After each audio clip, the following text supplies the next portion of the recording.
จังเลยเพื่อหลังทหารกับมาซอยคลุกน้ำท่วมขนเข้าขนของขึ้นมาฝนบนตกกับน้ำขึ้นนี่แหละปล่อยน้ำเคลื่อน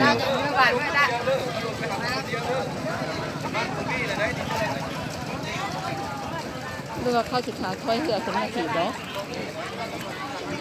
ใส่เรือยาวเลยมั้งเรือสูงมาช่วยเหลือคนเรือช่วง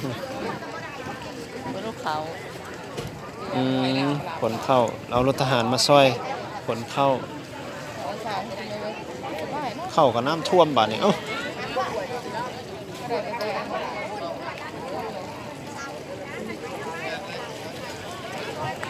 น้ำท่วมเข้าเปียกต้องไม่ตาก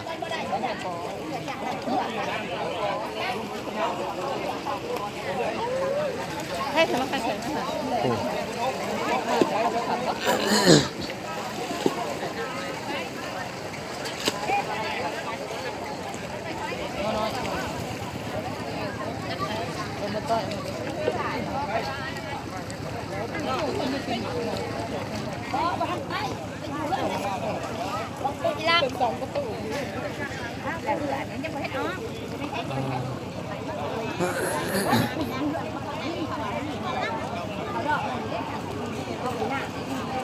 รถทหารทั้งหมดมาคันใดก็เอามาย่างคันใดหาย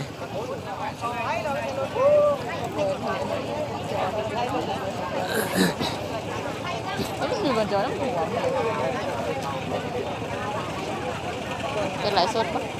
บ่เดี๋ยว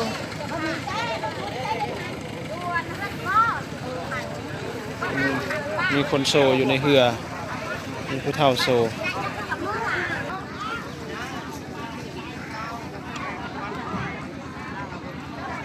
แต่อีกตัวเราด้วยผู้เฒ่าโซนอนอยู่เรือ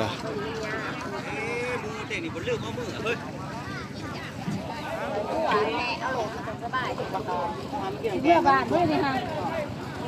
ลาตรงไหนแค่บอกให้มาเพื่อนย่าลาตรงไหนมา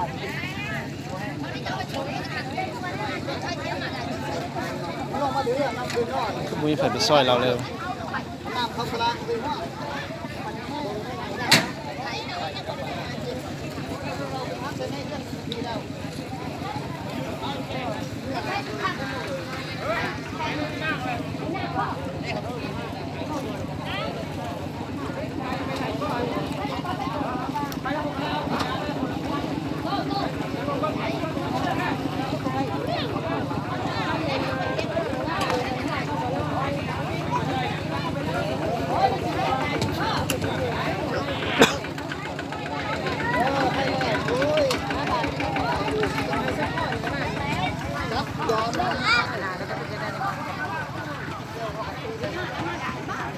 เดี๋ยวแรกเขาทางนอนไม่ใช่ได้ยุ่งกับมันเกียงมึงมาเอารถก่อนกับส้มนี่รถจะไม่ใช่ยุบน้ำเลยไม่มากเนี่ยรถนี่ฮะเอารถจักรก่อนเพื่อนแม่ใช่ไหมเขาไม่ใช่ข้าวเราขนาดแม่เขาจังมาเอาซองว่าใครมันเอารถใครมึงเอารถเมื่อมันเขาคนมอนคนนั้น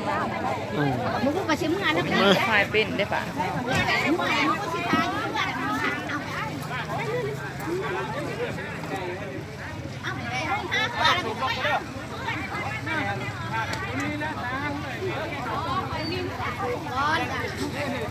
คนย้ายเขาเอารถเพื่อนเด้อรถมาเด้อ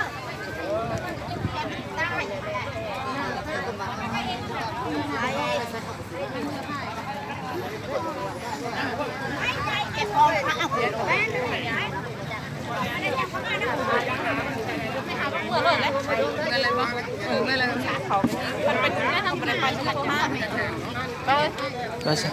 กลับ